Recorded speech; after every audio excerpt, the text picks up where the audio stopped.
اعوذ باللہ من الشیطان اللعین الرجیم بسم اللہ الرحمن الرحیم الحمد للہ رب العالمین بارئ الخلائق اجمعین باعث الانبیاء والمرسلین والصلاة والسلام علی حبیبہ وخیرتہ حافظ سرہ ومبلغ رسالاتہ ابی القاسم محمد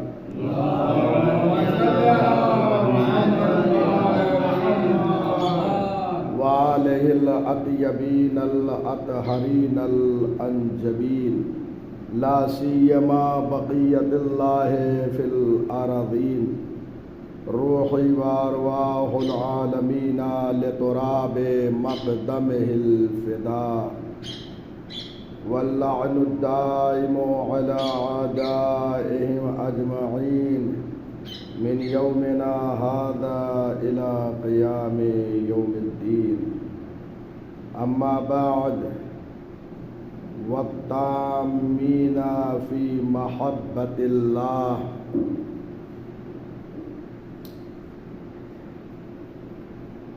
آج ہمارا یہ 17واں درس ہے اور ہم اس فقرے تک پہنچے ہیں کہ والتامین فی محبت اللہ، اللہ کی محبت میں سب سے کامل لوگوں پر سلام ہو. اہل بیت علیہم السلام اللہ کی محبت میں کمال کو پہنچے ہوئے، ان سے زیادہ کوئی اللہ سے محبت نہیں کرتا ہے. تامینہ یہ تام کی جمع ہے. تام کے معنی ہوتے ہیں کامل، جہاں کوئی نقص نہ ہو. تو ائمہ ہدی اللہ کی محبت میں کمال کو پہنچے ہیں. اور یہ محبت جو ہوتی ہے وہ مسبوق بالمعرفت ہوتی ہے، یعنی جتنی معرفت ہوگی پروردگار کی محبت بھی شدید ہوگی. ایمان جتنا ہوگا محبت بھی شدید ہوگی. قرآن مجید میں ہے والذین آمنوا اشد حبا للہ. مومنین جو ہیں وہ اللہ سے بہت زیادہ محبت کرتے ہیں، شدید محبت کرتے ہیں. تو مومنین اگر شدید محبت کرتے ہیں تو امیر المومنین کی محبت کیا ہوگی؟ اللہ سے. اسی لیے امام ہادی علیہ السلام نے یہاں پہ یہ فقرہ استعمال کیا ہے والتامین فی محبت اللہ. یہ اللہ کی محبت میں کمال کو پہنچے ہوئے ہیں. اور عرض یہ کیا کہ یہ مسبوق بالمعرفت ہے، یعنی معرفت پہلے، اس کے بعد جو ہے یہ محبت ہے. پہلے معرفت ہے، اس کے بعد محبت ہے. جس قدر معرفت ہوگی اسی قدر جو ہے محبت ہوگی. چنانچہ حدیث مبارک میں یہ ارشاد ہوا ہے من عرف اللہ احبہ. من عرف اللہ، جو اللہ کی معرفت رکھتا ہے وہ اس سے محبت کرتا ہے. تو ملاحظہ فرمایا آپ نے کہ محبت سے پہلے معرفت ہے، معرفت کے بعد محبت ہے. جو اللہ کی معرفت رکھتا ہے وہ اس سے محبت کرتا ہے. تو پہلے معرفت ہے، اس کے بعد محبت ہے. یہ روایت تنبیہ الخواطر میں موجود ہے. تنبیہ الخواطر بہترین کتاب ہے. اسے مجموعہ ورام بھی کہتے ہیں. اس کتاب کو تنبیہ الخواطر، اس کا دوسرا نام ہے مجموعہ ورام. بہترین کتاب ہے حدیث کی. لکھنے والے ہیں ورام ابن ابی فراس حلی. بہت جلیل القدر ہستی تھی. ان کا زمانہ جو ہے وہ تقریباً آج کے 700-800 سال پہلے کا تھا. 7ویں صدی ہجری کے عالم یہ ہیں، اور یہ جناب مالک اشتر کی نسل سے ہیں. جناب ورام ابن ابی فراس حلی اپنے زمانے کے بہت بڑے فقیہ اور محدث گزرے ہیں. ان کی یہ کتاب ہے تنبیہ الخواطر یا مجموعہ ورام. اس میں یہ روایت ہے کہ جو اللہ سے کی معرفت حاصل کر لیتا ہے، جو اس کی معرفت رکھتا ہے، وہ اس سے محبت کرتا ہے. اور محبت کا یہ عالم ہوتا ہے کہ جب اللہ سے شدید محبت ہوتی ہے اور محبت کمال کو پہنچتی ہے تو انسان اپنے قلب میں محبت پروردگار کو محسوس کرتا ہے. اس کی حلاوت جو ہے، شیرینی جو ہے محبت کی، اپنے قلب میں محسوس کرتا ہے. تو پہلے معرفت، اس کے بعد محبت، پھر قلب میں حلاوت. اور فرما رہے ہیں اور ائمہ ہدی علیہم السلام نے اس حلاوت کو محسوس فرمایا ہے. چنانچہ مولا الموحدین یعقوب الدین حضرت امیر المومنین علی ابن ابی طالب علیہ الصلوۃ والسلام فرماتے ہیں وَعِزَّتُكَ وَجَلَالُكَ لَقَدْ أَحْسَنُكَ مُحَبَّةً استقرت حلاوتها فی قلبی. پروردگار سے کہہ رہے ہیں تیرے عزت و جلال کی قسم، تیرے عزت و جلال کی قسم کہ میں تجھ سے ایسی محبت کرتا ہوں کہ جس کی حلاوت کو اپنے قلب میں محسوس کرتا. یعنی وہ محبت جو اللہ کی قلب میں ہے اسے مولا فرماتے میں محسوس کرتا ہوں اس کی حلاوت. یہ ہے محبت. تو بہرحال ان سے زیادہ کوئی اللہ سے محبت کرنے والا نہیں ہے. یہ سب سے زیادہ، لہذا جب سب سے زیادہ محبت کرنے والے ہیں تو کائنات کے سارے امکانات بھی ان کے حوالے ہوں گے. یہ فقرہ والتامین فی محبت اللہ. اس کے بعد ہے والمخلصین فی توحید اللہ. بہت اہم یہ فقرات ہیں جو امام نے ارشاد فرمائے ہیں اس زیارت میں. اور سلام ہو ان ائمہ ہدی پر جو اللہ کی وحدانیت میں مخلص ہیں. اللہ کی وحدانیت میں یہ مخلص ہے. مخلص کو مخلصین بھی پڑھا گیا ہے اور مخلصین بھی پڑھا گیا ہے. یعنی یہ خلوص رکھتے ہیں اللہ کی توحید کے حوالے سے، یا یہ مخلص ہیں، یعنی یہ مخلص خالص رکھے گئے ہیں. یعنی اللہ نے ان کو خالص رکھا ہے اپنی توحید میں، اگر مخلص کا یہ معنی لیں. اب مخلصین یعنی خود خلوص رکھتے ہیں. دونوں معنی جو ہے ان کے حوالے سے اپنے کمال کو پہنچے. یہ توحید پروردگار میں مخلص ہیں، یعنی جو کام انجام دیتے ہیں وہ اللہ کے لیے انجام دیتے ہیں. ہر کام اللہ کے لیے انجام دیتے ہیں. چنانچہ اب وہ توحید جو ہے، چاہے وہ توحید علمی ہو اس میں بھی مخلص ہے، اور چاہے توحید عملی ہو. توحید کی دو قسم ہے. میں انشاءاللہ ذرا سا، یہ علم کلام کی گفتگو ہے اور بہت اہم گفتگو ہے اور علمی گفتگو ہے، ذرا سا میں یہاں پر انشاءاللہ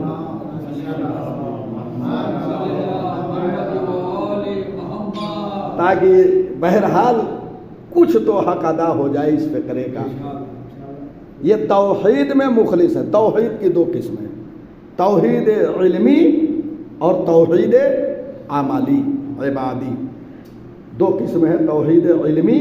توحید علمی کو توحید اعتقادی بھی کہتے ہیں. آپ کتابوں میں جب مطالعہ فرمائیں گے تو توحید علمی اور توحید اعتقادی دونوں ایک ہی چیز ہے۔ توحید علمی و اعتقادی کی خود 3 قسمیں ہیں: توحید ذاتی، توحید صفاتی اور توحید افعالی۔ بہت اہم بحث ہے توحید کے حوالے سے۔ اب یہ توحید علمی جو پہلی قسم ہے، خود اس کی 3 قسمیں ہیں، ایک ایک کی میں وضاحت کر رہا ہوں۔ توحید علمی کی پہلی قسم جو ہے وہ توحید ذاتی ہے۔ توحید ذاتی کا مطلب یہ ہے یعنی خدا کا کوئی شریک نہیں ہے اور نہ ہی خدا اجزاء سے مرکب ہے۔ توحید ذاتی کا مطلب یعنی وہ کسی شے سے مل کر نہیں بنا ہے اور نہ کوئی اس کا پارٹنر ہے، شریک ہے۔ لہذا توحید ذاتی جو ہے وہ اس کی شرکت کی نفی کر رہی ہے اور دوسرے اجزاء کی، یعنی کسی جز سے وہ مل کر نہیں بنا ہے، کیونکہ اگر اجزاء سے وہ مل کر بنے گا تو اجزاء کا محتاج ہوگا، اور اللہ اس سے بلند و بالا ہے، وہ کسی شے کا محتاج نہیں ہے۔ لہذا توحید ذاتی اس توحید کو کہتے ہیں کہ انسان اللہ کی ذات کو وحدہ لا شریک سمجھے، اس کا کسی کو شریک قرار نہ دے اور نہ اسے مرکب تسلیم کرے، بلکہ ان دونوں چیزوں کی نفی کرے، اور نہ ہی اس کا کوئی مثل بنائے، شبیہ بنائے۔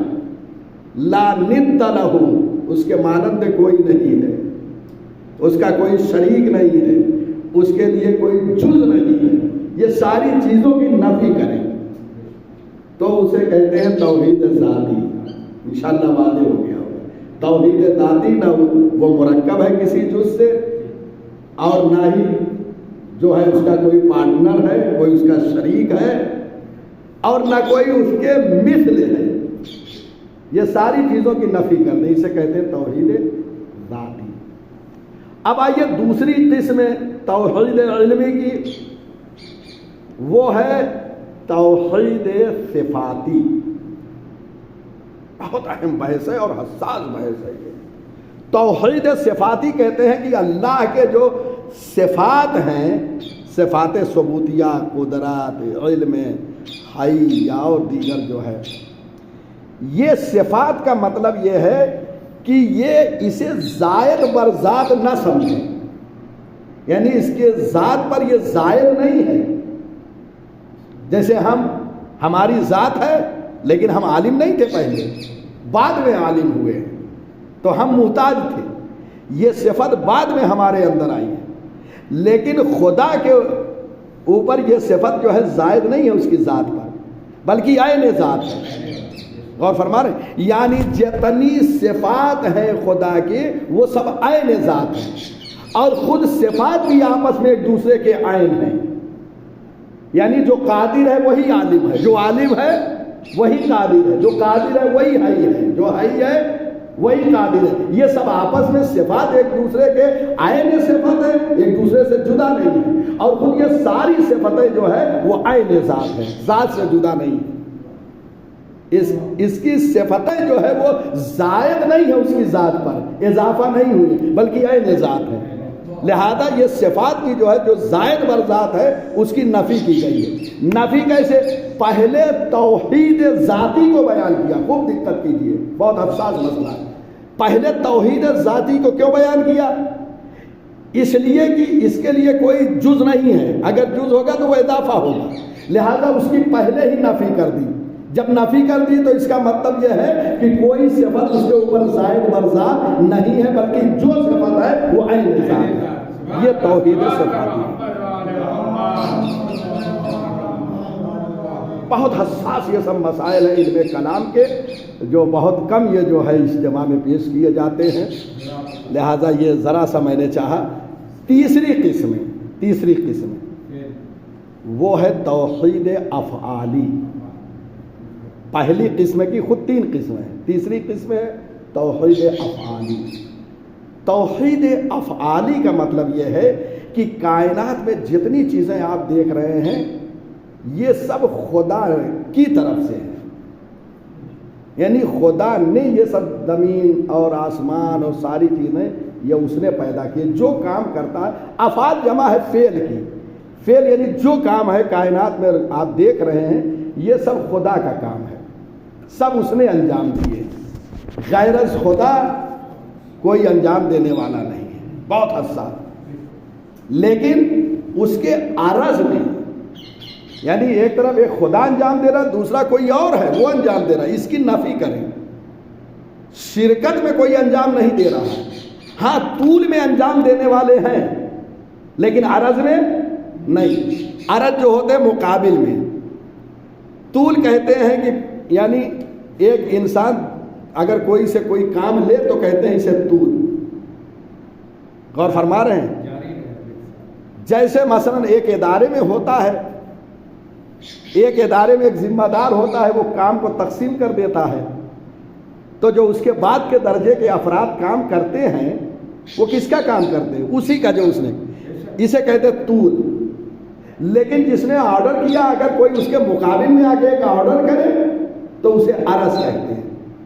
تو خدا کے جو یہ کام ہے دنیا میں سب اس کے ہیں، عرض میں کوئی آ کے نہیں کر سکتا اس کے کہ خدا کہے بارش ہو، ایک اور آگے کہے کہ نہیں بارش نہ ہو، ایسا نہیں ہو سکتا۔ یا خدا کہے کہ بارش ہو، وہ بھی کہے بارش ہو، مثلا مقابل میں آ کے، یہ ممکن نہیں۔ یہ کائنات میں جتنے کام ہیں سب خدا کے ہیں، ہاں اس نے کام کو تقسیم کر دیا ہے، یہ ہو سکتا ہے۔ جیسے میں قرآن مجید سے جو میں نے مثال دیا، قرآن مجید میں وہ آیت موجود ہے، انشاءاللہ واضح ہو جائے گا یہ مطلب۔ جیسے کہ انسان جب مرتا ہے تو روح کون قبض کرتا ہے؟ اللہ یتوفی الانفس حین موتها، اللہ نفسوں کو موت دیتا ہے جس وقت اس کو موت آتی ہے۔ تو یہ فعل کس کا ہے؟ موت دینا اللہ کا کام ہے۔ لیکن اس کے بعد ایک اور آیت ہے سورہ سجدہ میں، وہاں ہے قل یتوفاکم ملک الموت الذی وکل بکم، کہہ دو اے پیغمبر تم کو جو ہے موت جو دیتا ہے وہ ملک الموت دیتا ہے۔ غور فرما رہے، جو ملک الموت موت کے لیے مقرر کیا گیا ہے۔ تو یہ جو کائنات میں فعل ہیں، یہ سارے جو کام ہو رہے ہیں سب اللہ کا ہے، عرض میں کوئی آ کے نہیں کر سکتا لیکن طول میں کر سکتا۔ یعنی یہ سب کام جو ہو رہے ہیں پروردگار کر رہا ہے، یا پروردگار جس کو اذن دے رہا ہے وہ کر رہا ہے۔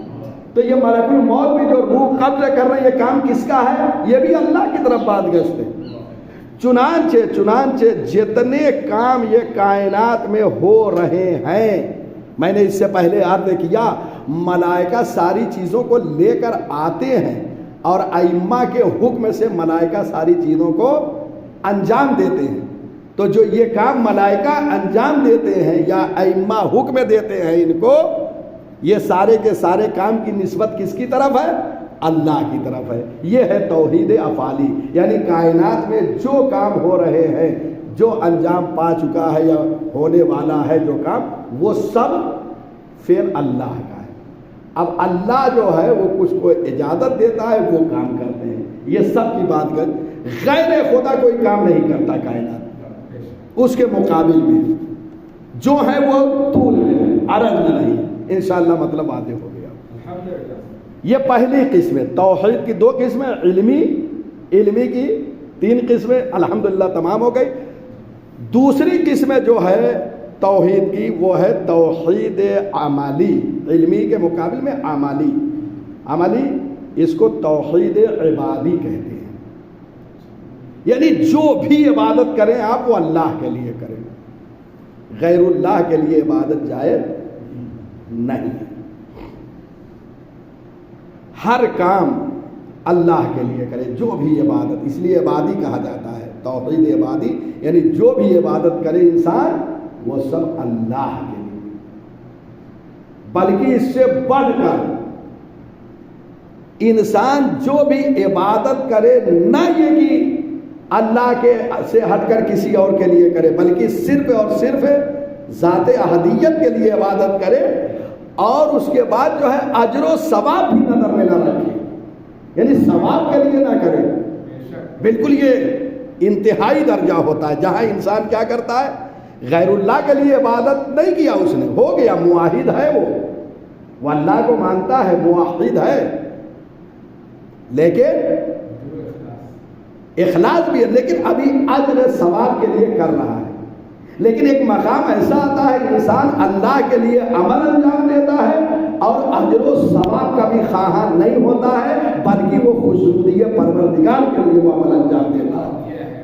اب سمجھے مولا متقیان نے وہ جملہ جو ارشاد فرمایا، پروردگارا نہ تو جنت کے شوق میں عبادت کر رہا ہوں نہ جہنم کے خوف سے، بلکہ تو لائق عبادت ہے. یہی وہ مفہوم، یہ وہی مفہوم جو یہاں حضرت غور فرما رہے ہیں. امیر المومنین علی ابن ابی طالب کی شخصیت توحید کے مرحلے میں، خدا کی قسم کائنات میں کسی مذہب کا پیشوا ایسی توحید بتا کر نہیں گیا ہے جیسی توحید امیر المومنین. یہ وہی مطلب ہے، توحید عبادی کا مطلب ہے یہ.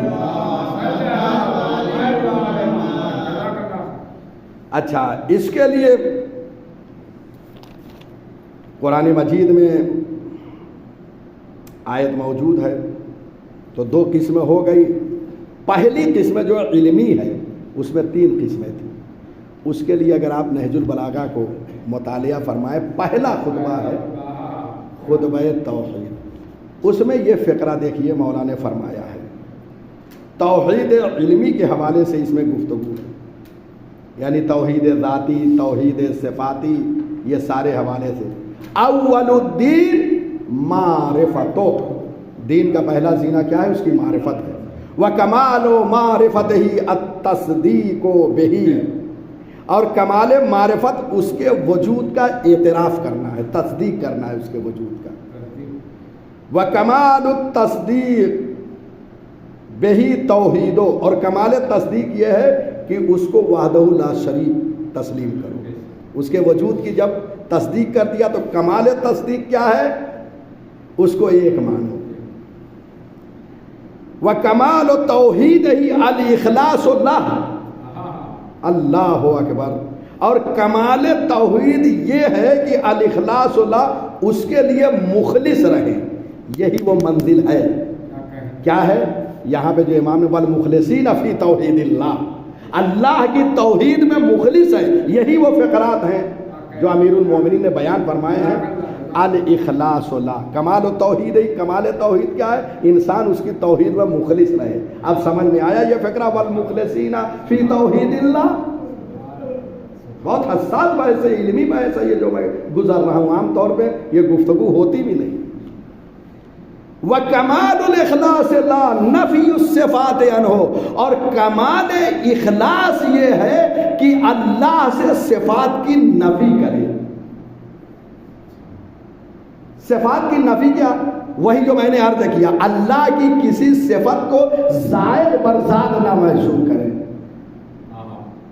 یعنی زائد بر ذات کوئی صفت نہ مانے، اس کی نفی کرے. توحید میں اخلاص کیا ہے؟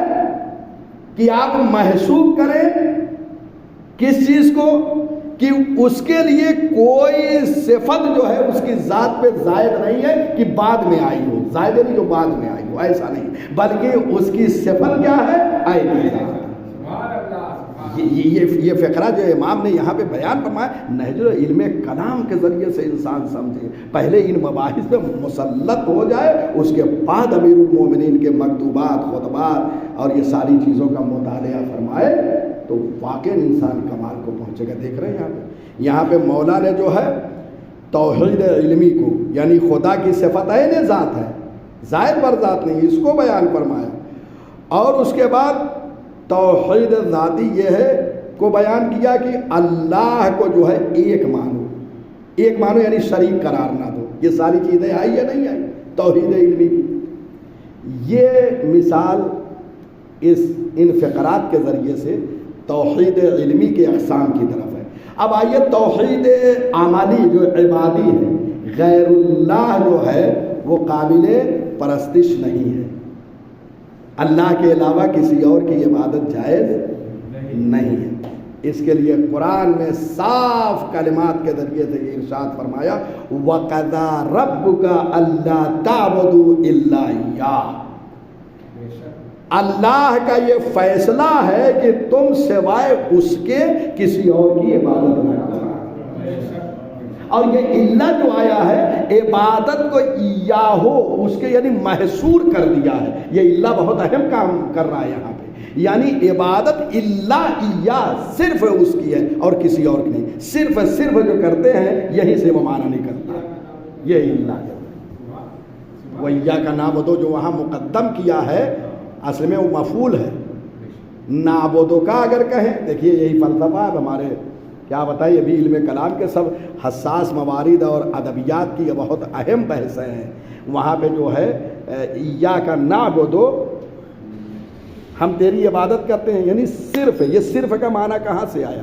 کہتے ہیں ایا کا پہلے فعل ہوتا ہے، پھر فاعل ہوتا ہے، اس کے بعد مفعول ہوتا ہے۔ اردو میں بھی آپ جو ادب ہے، ادبیات اردو ہے، اس میں آپ پڑھتے ہوں گے، جو گرامرس میں بیان کی جاتے ہیں، پہلے فعل آتا ہے، فاعل آتا ہے، اس کے بعد مفعول آتا ہے، لیکن یہاں پہ مفعول کیا ہے؟ پہلے آ گیا، جبکہ ہونا کیا چاہیے تھا؟ نعبدو کا آتا اگر بعد میں آتا تو جانتے ہیں معنی کیا ہوتا ہے؟ یعنی ہم تیری عبادت کرتے ہیں۔ تو ایک شائبہ اور ہو سکتا تھا کہ اس کی عبادت اور کسی کی عبادت کرتے ہیں، لیکن علماء ادبیات کہتے ہیں کہ جب مفعول مقدم ہوتا ہے تو انحصار کا معنی دیتا ہے، یعنی صرف اور صرف تیری عبادت کرتے ہیں، غیر کی نہیں۔ اسی لیے جو ہے جس کا مقام تاخیر تھا یعنی بعد میں آنا تھا، اسے مقدم جب کر دیا جائے تو علماء ادبیات لکھتے ہیں معنی انحصار کا دیتا ہے، یعنی صرف اور صرف تیری عبادت کرتے ہیں، یہ معنی یہاں سے ظاہر ہے۔ یہ چونکہ آپ نے یہ اشارہ کر دیا تو میں نے کہا کہ یہ عرض کر دوں۔ بہرحال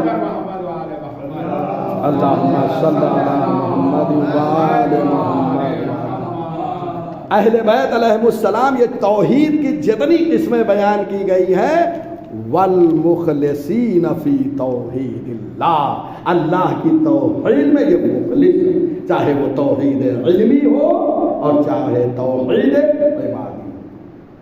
توحید علمی اول الدین معرفتو یہ بیان کیا، اس میں توحید ذاتی، توحید صفاتی اور اس کے بعد توحید افعالی۔ اہل بیت علیہ السلام توحید کے تمام ان مراحل میں مخلص ہیں، اور اس کے بعد عبادت کے میدان میں ہم جیسے جو عبادت کرتے ہیں، ہمارا کیا منشا ہوتا ہے عبادت کا کہ پروردگار جنت میں ڈال دے، بس یہی سب، یا جہنم میں نہ جائیں، جو ہمارا نظریہ ہوتا ہے۔ لیکن ائمہ ہدی علیہ السلام ایسے مخلص ہیں کہ پروردگار کسی شے کے لیے نہیں بلکہ تیری رضا کے لیے ہم عبادت کرتے ہیں، یہ مخلص، یہ اخلاص۔ اللہ اب آئیے والمظہرین لامر اللہ ونہیہ، ائمہ ہدی علیہ السلام نے سلام ہو ان پر جو اللہ کے امر اور اللہ کے نہی کو کیا کرتے ہیں؟ وہ بیان کرتے ہیں، اللہ کے امر نہی کو جو ہے بیان کرتے ہیں۔ بیان کیا تو یہ سارے جو اللہ کے امر اور نہی کن کے ذریعے سے ہم تک پہنچے؟ ائمہ اطہار علیہ السلام، اسی لیے تو ہم ان کو مانتے ہیں۔ افسوس کا مقام ہے اگر دنیا ذرا سا دقت کر لیتی، جو دینے والا ہوتا ہے محبت اسی سے ہوتی ہے۔ کوئی بہت سی چیزیں میں غور کرتا ہوں کہ اگر واقعاً بہت سی حدیثیں، بہت سی چیزیں نہ ہوتی تو بعض چیزیں ایسی تھی جس کے ذریعے سے ہم سب کچھ سمجھ گئے ہوتے۔ بہت زیادہ پڑھنے کا نام جو ہے وہ علم نہیں ہے، بلکہ دقت کرنے کا نام علم ہے۔ پڑھے کم انسان دقت زیادہ کرے، غور و فکر۔ اس لیے قرآن تدبر کی طرف دعوت دے رہا ہے۔ افلا یتدبرون القرآن ام علی قلوب اقفالها، تم غور و فکر کیوں نہیں قرآن میں کرتے؟ کیا تمہارے قلب پہ تالے پڑے ہیں؟ اس کا مطلب پڑھتے تو خوب ہو لیکن غور نہیں کرتے، تو غور کی ضرورت ہے۔ تو یہ امر و نہی کو بیان کرنے، مظہرین جمع ہے مظہر کی، مظہر کے معنی ہوتا ہے بیان کرنے والا، آشکار کرنے والا، ظاہر کرنے والا۔ اللہ کے امر و نہی کو انہوں نے بیان کیا ہے، غور فرمائیے۔ اب دیکھیے امر کی دو قسمیں ہیں، ایک امر وجوبی ہے ایک امر استحبابی ہے، ایک امر ایسا ہے جو وجوب پر دلالت کرتا ہے، ائمہ نے بیان کیا اللہ نے فلاں چیز کو واجب قرار دیا، ایک امر استحبابی ہے، امر ہے لیکن مستحب ہے۔ اسی طریقے سے نہیں جو ہے وہ تحریمی ہے اور دوسرے تنزیہی ہے، یہ سب بہت اہم مطالب ہے۔ نہی تحریمی وہ نہیں جو حرمت پہ دلالت کرے، نہی تنزیہی وہ نہیں جو کراہت پہ دلالت کرے، مکروہ ہے۔ ایک چیز معصومین علیہ السلام نے منع کیا ہے، لیکن وہاں پہ اگر کوئی مرتکب ہو جائے مکروہ کا تو وہ گنہگار نہیں ہے، اور فرما رہے ہیں بہتر ہے اس کو انسان انجام نہ دیتا، اسے مکروہ ہے۔ ایک چیز اور عرض کروں کیونکہ یہ بہت جو ہے مبتلا بے ہے، اور وہ یہ ہے کہ عبادت کی دنیا میں جو کہا جاتا ہے یہ چیز مکروہ ہے، مثلا یہ عمل نماز میں مکروہ ہے یا نہیں؟ مکروہات نماز کچھ پڑھتے ہیں تو وہاں مکروہ کا کیا مطلب ہے؟ بہت اہم بحث ہے۔ روزے میں یہ چیز مکروہ ہے، یعنی کیا مطلب؟ اب سیدھا سادہ مسلمان کیا کہہ رہے مکروہ ہے، اس کا مطلب یہ کرے نا۔ عبادت میں مکروہ کا مطلب علماء نے یہ بیان کیا ہے کہ ثواب جو ہے وہ کم ہو جاتا ہے۔ عبادت میں کراہت کا معنی کیا ہے؟ ثواب میں کمی کا معنی ہے، یعنی انسان ایک مکروہ عمل نماز میں انجام دیتا ہے تو کیا ہوتا ہے کہ اس کا ثواب جو ہوتا ہے وہ کم ہو جاتا ہے۔ بہرحال یہ سب تو یہ جتنے اوامر و نواہی ہیں، چاہے امر وجوبی ہو، چاہے امر مستحبی ہو، چاہے نہیں جو ہے وہ تحریمی حرام والی نہیں ہو یا کراہت والی، سب کچھ ائمہ نے بیان فرما دیے ہیں۔ اور عرض کروں کہ محدثین زمانے ائمہ ہدا، یعنی اس زمانے میں جو محدثین تھے ائمہ کے زمانے میں، یا کہہ لیجیے اصحاب ائمہ جو تھے، وہ ائمہ کی احادیث کو نقل کرتے تھے اور لکھتے تھے۔ خدا کی قسم بڑی خدمتیں انجام دی ہیں یہ اصحاب ائمہ نے، 400 کتابیں لکھی ہیں ائمہ کے زمانے میں اصحاب ائمہ نے، جنہیں اصطلاح میں کہا جاتا ہے اصول 400۔ اصول 400 آپ دیکھیں گے کہیں کہیں کتابوں میں لکھا رہتا ہے کہ یہ بات اصول 400 میں ہے۔ ائمہ کے زمانے میں اصول 400 لکھی گئی، یہ اصول 400 ایک اصطلاح بن گئی۔ اصول یعنی 400 کہتے ہیں 400، جو عرب میں رہے ہو جانتے ہیں 400 400، اصول یعنی اصل، 400 اصل، یعنی یہ 400 کتابیں، کتابوں کو اصل کہا جاتا، 400 کتابیں اصحاب ائمہ نے زمانے معصومین میں لکھی ہے۔ یہ سارے امر و نہی اور استحباب و وجوب سب کچھ اس میں جمع کر دیا، جو ائمہ سے سنتے تھے اسے نقل کرتے تھے۔ اللہ اکبر، ایسے اصحاب ہوتے تھے۔ اب آئیے یہ معصومین علیہ السلام نے، خوب دقت کیجیے، آج زیادہ علمی بحث ہے، تھوڑا سا بہرحال تھکانے والی ہو جائے گی علمی بحث ہے، لیکن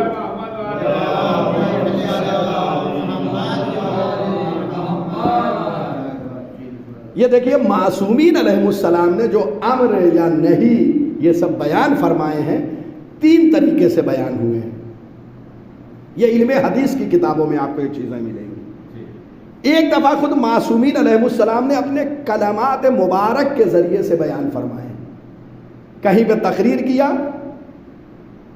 اس تقریر میں امام نے جو ہے بیان کر دیا ساری چیزوں کو۔ عمومی طور پہ ایک بڑا اجتماع تھا، وہاں پہ امر و نہی کو بیان کیا لفظ کے قالب میں، اور کبھی ایک درس کی شکل میں کچھ لوگ شاگرد بیٹھے تھے اصحاب ائمہ، امام نے وہاں پہ حلال و حرام اور مستحب ساری چیزوں کو، وجوب کو بیان فرما دیا۔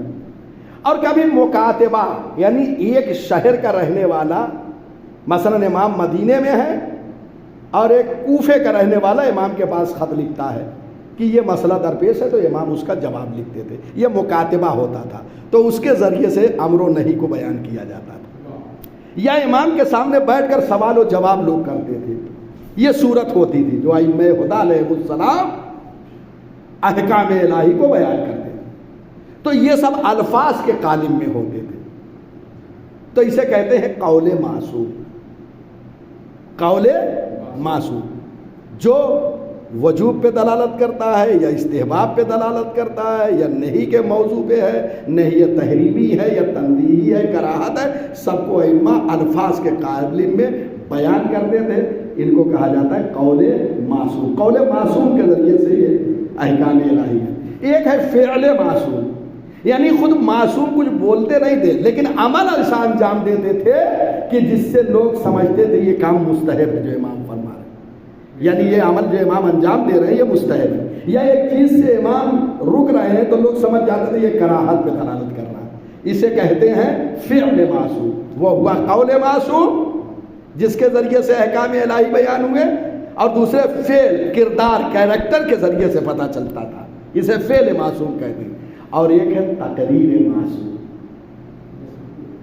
ثبوت معصوم۔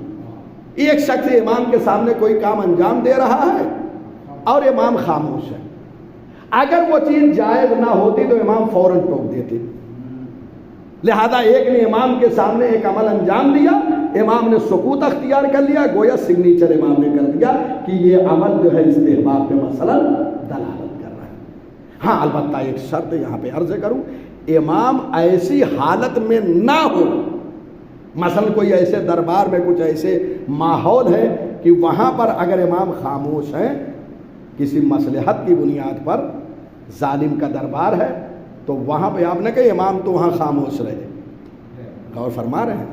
بہرحال یہ تو قول معصوم، فعل معصوم اور تقریر معصوم، یہ تین اہم اصطلاح ہیں، یہ جو آپ کو حدیث کی کتابوں میں ملے گی، علم الحدیث اور علم اصول میں بھی یہ سب بحثیں ہوتی، یہ سارے کے سارے آج۔ اب آئیے تو امر و نہی الہی کو بیان کرنے والے ہیں، کتنے طریقے سے بیان کیا ہے؟ قول کے ذریعے، فعل کے ذریعے سے، تقریر کے ذریعے۔ اسے کہتے ہیں کہ اوامر تشریعیہ یا نواہی تشریعیہ۔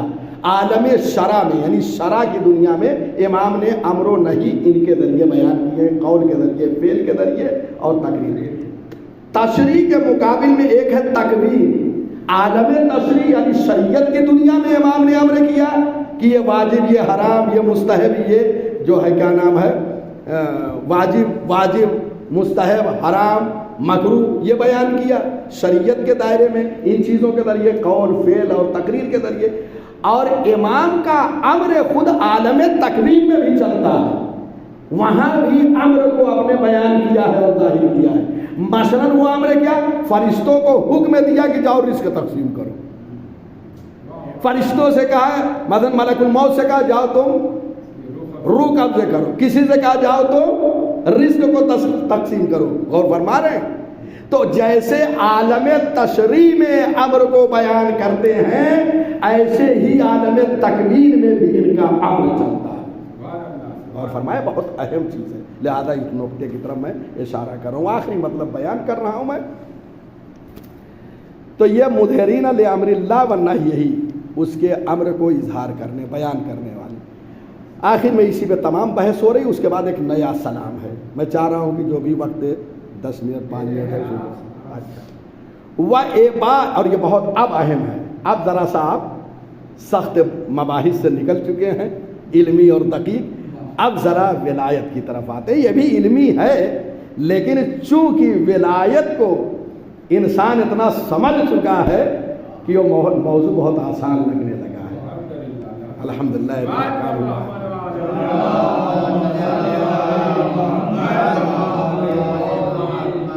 وَعِبَادِهِ الْمُكْرَمِينَ الَّذِينَ لَا يَسْبِقُونَهُ بِالْقَوْلِ وَهُمْ بِأَمْرِهِ يَعْمَلُونَ وَرَحْمَةُ اللَّهِ وَبَرَكَاتُهُ۔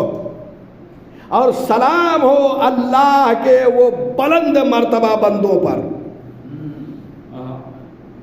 مکرمین کہتے ہیں بلند مرتبہ، اللہ کے بندے ہیں لیکن کیسے بندے ہیں؟ بلند مرتبہ، ان سے بلند کسی کا مقام اللہ کے نزدیک نہیں ہے۔ اس لیے امام نے کیا کہا؟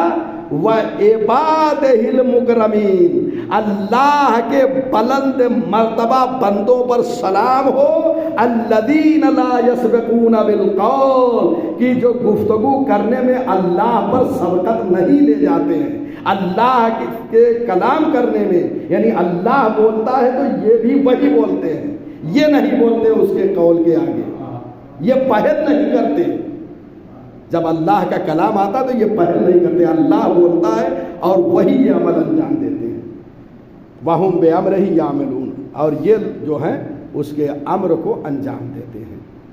ان پر برحمت اللہ وبرکاتہ، اس کی تفسیر پہلے جلسے میں یا دوسرے میں ہو چکی تھی، وہاں آپ مراجعہ کریں، رجوع فرمائیں، یعنی ان پر اللہ کی رحمت ہو اور اللہ کی برکت ہو۔ ائمہ خدا نے اب آئیے، عباد جمع ہے عبد کی، عباد جمع ہے عبد کی، عبد کے معنی بندہ، یہ اللہ کے بندے ہیں۔ دیکھیے امام نے دو مطلب بہت اہم بیان کیا ہے، اگر آپ خود اس کلمات مبارک پہ غور فرمائیں تو دو اہم موضوع کو امام نے یہاں پہ بیان فرمایا۔ وعبادہ، یہ اللہ کے بندے ہیں، بندے کہہ کے بتایا کہ یہ اللہ نہیں ہے، یعنی غلو پر ائمہ ہدیٰ نے خط بطلان کھینچ دیا۔ یہ کس کی زیارت ہے؟ یہ امام ہادی سے منقول ہے۔ امام ہادی نے کیا کہا؟ ائمہ ہدیٰ علیہ السلام اللہ کے بلند مرتبہ بندے ہیں، لہذا ان کو جو ہے خدا نہ کہو، غلو نہ کرو ان کے سلسلے میں، انہیں اللہ نہ کہو، الوہیت تک نہ لے جاؤ، ان کو اللہ کے بلند مرتبہ بندے امام مانے، جو رسول ہیں ان کو رسول مانے۔ چنانچہ ائمہ ہدیٰ علیہ السلام نے غالیوں سے مبارزہ کیا ہے ہر زمانے میں ائمہ نے، اور اس کے بعد احادیث مبارک میں یہ ساری چیزیں وارد ہوئی ہے۔ مولا الموحدین امیر المومنین حضرت علی ابن ابی طالب علیہ السلام فرماتے ہیں، اللہم انی بری من الغلاۃ، اے اللہ میں غالیوں سے جو ہے اظہار برات کرتا ہوں۔ کیسے؟ کبرات عیسی ابن مریم من النصارى، جیسے عیسی ابن مریم نے نصارہ سے اظہار برات کیا، اللہ کا بیٹا کہنے لگے تھے، اب بعض تو اللہ ہی کہنے لگے تھے، جن کا باپ نہ ہو کہتے تھے وہ خود ہی خدا ہے، یا کم سے کم اللہ کا بیٹا ہے۔ یہ ساری چیزیں امام نے کیا فرمایا؟ میں غالیوں سے بیزار ہوں، جیسے حضرت عیسیٰ علیہ السلام نصارہ سے بیزار۔ یہ حدیث ہے، یہ امالی شیخ طوسی کی ہے، جناب شیخ طوسی کی ایک امالی ہے، اس میں یہ روایت موجود ہے۔ اور ایک حدیث میں پیغمبر سے نقل کر رہا ہوں، فرماتے ہیں لا ترفعونی فوق حقی فإن اللہ تعالی اتخذنی عبدا قبل ان یتخذ نبیا۔ دیکھو مجھے میرے مقام سے بلند نہ لے جاؤ، مجھے نبی مانو، رسول مانو، سید المرسلین، خاتم النبیین، خاتم الرسول، یہ سب مانو، یہ ہے میرا حق، لیکن میرے حق سے اوپر مجھے نہ لے جاؤ، الوہیت تک نہ لے جاؤ، مجھے وہیں رہنے دو۔ اس کے بعد فرماتے ہیں اللہ نے مجھے نبی بنانے سے پہلے مجھے کیا بنایا ہے؟ عبد بنایا ہے، یعنی اگر عبودیت مضبوط ہے اور عبودیت کمال کو پہنچی ہے تو سارے منصب وہیں سے ملتے ہیں۔ چنانچہ آپ تشہد پڑھتے ہیں، کیا گواہی دیتے ہیں؟ اشہد ان محمدً عبدہ ورسولہ، محمد اللہ کے بندے اور اس کے رسول ہیں۔ اس کا مطلب یہ ہے کہ عبودیت پہلے ہے، اور جب عبودیت کمال کو پہنچی تو رسالت ہے، اور فرما رہے ہیں یہ سب مطالب ہیں۔ تو لہذا ائمہ ہدیٰ کو آپ جو ہے الوہیت تک نہ پہنچائیں، یہ خود معصومین کو پسند نہیں ہے۔ امام نے فرمایا وعبادہ المکرمین، اللہ کے یہ بلند مرتبہ تھا، یہ عباد کہہ کے کیا ظاہر کر دیا کہ ہم اللہ نہیں ہیں، ہمیں بندہ سمجھو اللہ کا۔ ایک چیز اور مقصرین کو بھی امام نے یہاں سمجھایا ہے، کیا کہا؟ وعبادہ المکرمین، یہ اللہ کے بلند پایا یعنی بلند مرتبہ بندے ہیں، فقط آپ نے سمجھ کے اپنے جیسا نہ کہہ دو۔ ہاں یہ صرف عبد نہیں ہے، اللہ کے بندے ہیں، لیکن کیسے بندے؟ بلند مرتبہ، تمہارے جیسے نہیں ہیں۔ غور فرما رہے ہیں؟ یہ دو مطلب صرف ایک کلمے سے نکلتا ہے، وَعِبَادِهِ الْمُكْرَمِينَ۔ غلو کی نفی ہو گئی، تقصیر کی نفی ہو گئی۔ دیکھ رہے ہیں؟ ایسے دقت اگر کرے تو یہ سارے مطالب یہاں سے اخذ ہوتے ہیں۔ اللہ اکبر۔ اب یہاں پر یہ جو کہا گیا الذین لا یسبقون، اللہ کے مکرم بندے ہیں، اس کے قول پہ اپنے قول کو مقدم نہیں کرتے، یعنی یہ جو کچھ کرتے ہیں جو اللہ کہتا ہے وہی کرتے ہیں۔ ہاں، اس کے قول پہ اپنے قول کو مقدم نہیں کرتے، یعنی اسی کا قول یہ نافذ کرتے ہیں۔ بس یہاں سے دو باتیں میں اور عرض کر دوں، اس جملے سے دو مطلب اور اخذ ہوتا ہے۔ ایک مطلب عصمت کا کہ یہ معصوم ہے، اسی سے اندازہ ہوتا ہے، یہ دلیل ہے عصمت پر، کیا کہ اپنے قول کو اللہ کے قول پہ مقدم نہیں کرتے، جو اللہ نے کہا وہی صرف کرتے ہیں، بس اس سے ہٹ کے نہیں کرتے، اس کا مطلب یہ ہے کہ یہ معصوم ہے۔ اور دوسرے جو امر الہی ہے وہی کرتے ہیں، اس سے یہ پتہ چلتا ہے کہ یہ عالم ہے، ان کے علمیت پر یہ دلیل ہے کہ اللہ کے ہر امر کو جانتے ہیں۔ فرما رہے ہیں؟ اور یہاں پر جو امر ہے یہ امر نہیں کے مقابل والا نہیں ہے، یہاں امر سے مراد ارادہ پروردگار ہے۔ جو ارادہ پروردگار ہوتا ہے وہی انجام دیتے ہیں، یعنی یہ اللہ کے سارے ارادے کو جانتے ہیں، اور وہی جملہ وما تشاءون الا ان یشاء اللہ، تم چاہتے نہیں مگر وہی، جب وہ ارادہ کرتا ہے تو اس کا ارادہ جو ہے متجلی ہوتا ہے ان کے یہاں، لہذا یہاں انجام پاتا ہے، پاتے ہوں گے عوام، تو امر الہی یہاں انجام پا رہے ہیں۔ جب یہاں انجام پا رہے ہیں تو اس کا مطلب یہ ہے کہ سارے ارادے سے واقف ہیں، یہ علمیت پہ دلیل ہے۔ بس یہیں سے کتنی چیزیں؟ غلو کی نفی، آپ مقصر اپنے جیسا نہ بنائیں، عبادہ مکرمین میں سے ہیں دو، اور دو مثبت، معصوم ہیں کیونکہ اللہ کے سارے امر پہ عمل کرتے ہیں ارادے پر، دوسرے عالم ہے علمیت پہ دلیل کہ اس کے سارے ارادے کو جانتے ہیں کہ اللہ فرما رہے ہیں۔ یہ بات تمام ہو گئی۔ اب یہاں پہ ایک سوال اور جواب بحث کو تمام کر رہا ہوں۔ قرآن مجید میں فرشتوں کو بھی عبادہ مکرمین کہا گیا، اللہ کے بلند مرتبہ بندے۔ تو اب ائمہ میں اور ان میں فرق کیا ہے؟ خوب دقت کیجیے، ایک سوال ہے، کیا یہ دونوں برابر ہو گئے؟ ائمہ خدا علیہ السلام اور ملائکہ؟ کیونکہ قرآن یہ کہہ رہا ہے، یہ آیت میں پڑھ رہا ہوں، یہ آیت میں ہے، اس لیے کہ ذہن میں یہ سوال آ سکتا ہے کہ قرآن میں بل عباد مکرمون، یہ فرشتے جو ہے اللہ کے بلند مرتبہ بندے ہیں، لا یسبقونہ بالقول، اس کے قول پر یہ سبقت، بس یہ بھی معصوم ہے، عبادہ مکرمین میں سے ہیں۔ قرآن یہ کہہ رہا ہے وہم بامرہ، اس کے امر پہ عمل کرتے ہیں۔ جو ساری چیزیں معصومین علیہ ائمہ خدا علیہ السلام کے لیے امام نے بیان فرمائی، وہ قرآن میں ملائکہ کے لیے ہے۔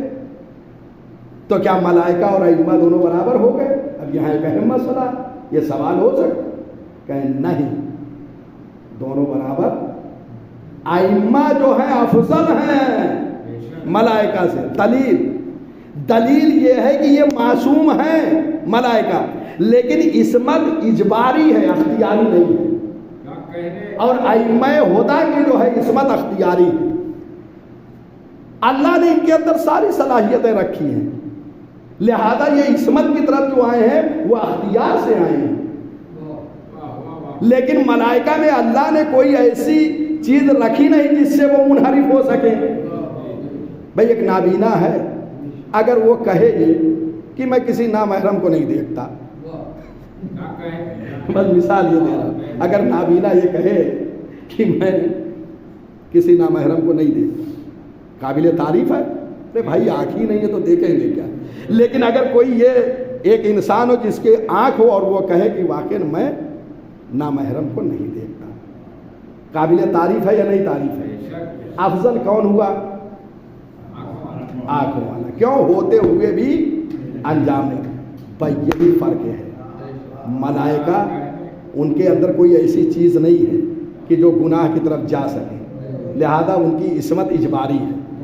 معصوم کی عصمت جو ہے اختیاری ہے. ساری چیزیں اللہ نے دی ہے، اس کے باوجود بھی دنیا کے تمام لذات سے جو غیر جائز ہے وہ منہ موڑ کر صرف عصمت کی طرف چلے گئے. لہذا ان کی عصمت جو ہے وہ اختیاری ہے. بس ہو گئے نا. یہ بھی ہے بلند، لیکن ان سے بلند یہ ہے. یہ فرق ہے. ایک جواب کہ یہ ان کی عصمت ملائکہ کی جو ہے اجباری ہے اور ان کی اختیاری ہے. الحمدللہ. دوسرا فرق حدیث کے ذریعے سے بیان کر رہا ہوں. بہترین حدیث ہے اور یہ حسن ختام ہے جہاں پہ اب گفتگو تمام ہونے جا رہی ہے. بہترین حدیث ہے جس کو میں پڑھنے جا رہا ہوں کہ ائمہ ہدی علیہم السلام جو ہیں وہ انبیاء جناب کیا نام ہے ملائکہ مقربین جو ہیں ان سے افضل ہیں.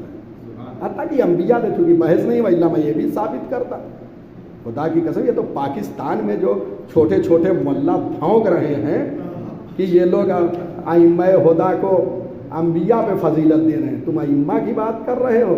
جناب زہرا سلام اللہ علیہ انبیاء سے افضل ہیں. میں بے دلیل نہیں، انشاءاللہ کسی موقع پر جس پہ میں پورا مدلل بحث کروں گا کہ ائمہ ہدی 1,23,999 انبیاء سے افضل ہیں. اور جناب سیدہ سلام اللہ علیہ. ایک بات بتا دوں خدا کی قسم، چونکہ ایام فاطمیہ سے گزرے ہیں اور ولادت کی تاریخ آنے والی. جناب سیدہ میرے استاد کا یہ جملہ ہے، رکھیے گا.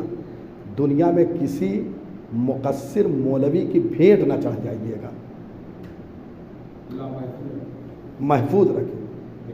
میرے استاد آیت اللہ العظمہ وحید خراسانی کہتے ہیں کہ محشر میں گناہوں کے مٹانے کا قلم حضرت زہرا کے ہاتھ میں. لہذا حضرت زہرا سلام اللہ علیہ سے آپ اپنا رابطہ معرفت محبت مضبوط رکھیں. آپ کی دعاؤں سے 3-4 مہینے سے صرف حضرت زہرا کے فضائل اور کمالات بیان کر کے آیا ہوں، کیونکہ میری عادت نہیں ہے کہ موضوع ایک چل رہا ہو مطلب دوسرے بیان ہو. میں صرف حضرت زہرا سلام اللہ علیہ پر ان کی شخصیت پر گفتگو کر کے آیا ہوں. بہرحال ایسا ہونا چاہیے. اب دیکھیے حدیث میں ہے کہ ائمہ ہدی علیہم السلام ملائکہ سے افضل. سامر الحجت امام رضا علیہ الصلوۃ والسلام فرماتے ہیں کہ کسی نے امیر المومنین سے یہ سوال کیا کہ مولا یہ بتائیے آپ افضل ہیں یا ملائکہ افضل ہیں؟ یعنی ہر زمانے میں ہر قسم کے لوگ تھے اور ایسے سوالات ہوئے کہ آپ افضل ہیں یا ملائکہ. تو امام نے جواب دیا رسول اللہ کے قول مبارک کے ذریعے سے. دیکھ رہے ہیں کیسے احترام ہے بزرگوں کا، جبکہ مولا خود چاہتے تو وہ جملہ ارشاد فرما سکتے تھے، لیکن قول پیغمبر کیوں؟ صرف جواب دینا مقصود نہیں ہے، بزرگوں کا احترام بھی مولا بتا رہے ہیں. ایک مطلب سے کتنے مطالب ہمارے یہاں نکلتے ہیں. فرماتے ہیں پیغمبر نے فرمایا ان الملائکۃ لخدامنا وخدام محبینا. اللہ اکبر. پیغمبر فرماتے ہیں کہ یہ ملائکہ ہمارے خادم ہیں اور ہم سے محبت جو کرتے ہیں ان کے بھی خادم ہیں. اللہ اکبر. ہم لخدامنا، یہ تاکید دیکھیے، انا تاکید کے لیے، لخدامنا خدام پہ جو لام ہے یہ بھی تاکید اور جملہ بھی تاکید ہے. یہ متعدد تاکید میں کیوں پیغمبر نے فرمایا؟ اس لیے ممکن ہے کوئی یہ کہہ دے کہ آپ کے تو خادم ہیں، آپ کے چاہنے والوں کے کیسے خادم ہو سکتے ہیں؟ تو تاکید سے اس لیے فرمایا کہ انکار نہ کرو. یہ تاکید وہاں ہوتی ہے جہاں کوئی طرح کا شائبہ پایا جائے تو انا کے ذریعے سے، یا جملے میں لام داخل کیا جاتا ہے، نہ قدام واضح ہو رہا ہے۔ الذین یحملون العرش، وہ ملائکہ خادم ہیں ہمارے جو عرش کو حمل کیے ہوئے ہیں اور جو اس کے اطراف ہیں۔ عرش کہاں ہے؟ وہاں کے ملائکہ، اور عرش کے ملائکہ سب سے افضل ہیں، جو سب سے افضل ہیں وہ خادم ہیں۔ غور فرما رہے ہیں، ملائکہ میں جو سب سے افضل ہیں وہ کیا ہیں؟ وہ خادم ہیں۔ الذین یحملون العرش، وہ ملائکہ جو عرش کو اٹھائے ہیں، ومن حولہ، اور وہ ملائکہ جو اطراف میں ہیں، وہ سب خادم ہیں ہمارے اور ہمارے مہم کے خادم ہیں۔ غور فرمائیں، اس کے بعد کیا کرتے ہیں؟ یسبحون بحمد ربہم، وہ ملائکہ کا کام کیا ہے؟ وہ اپنے رب کی جو ہے حمد کرتے ہیں، اور کیا کرتے ہیں؟ اب جملہ دیکھیے، اللہ کی حمد کرتے ہیں اور کیا کرتے ہیں؟ وَيَسْتَغْفِرُونَ لِلَّذِينَ آمَنُوا بِوِلَایَتِنَا، اور یہ ملائکہ ان کے لیے استغفار کرتے ہیں جو ولایت امیر المومنین پر ایمان لایا ہے۔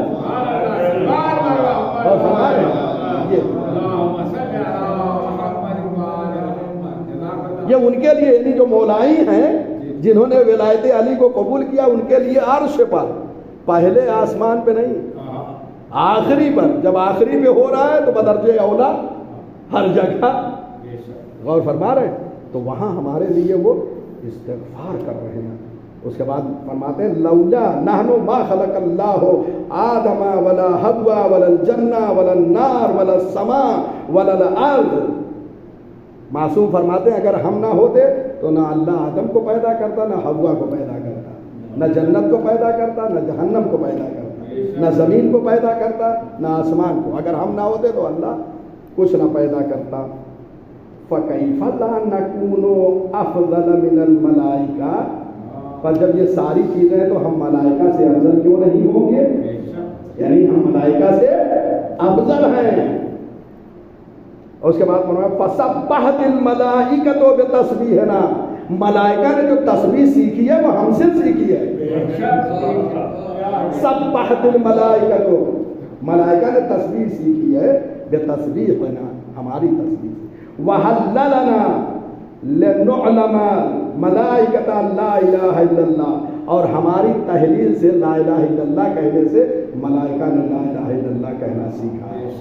اب بتاؤ، یہ ساری چیزیں جو ہے بیان کرنے کے بعد امام معصوم نے یا پیغمبر معصوم نے فرمایا کہ اب بتاؤ ہم افضل نہیں ہوں گے ملائکہ سے؟ بس یہ حدیث میں صاف واضح ہے کہ ائمہ خدا علیہ السلام ملائکہ سے افضل ہے۔ یہ دو دلیل میں نے عرض کیا، بس گفتگو کو یہی تمام کرتے ہیں۔ وآخر دعوانا ان الحمد للہ رب العالمین۔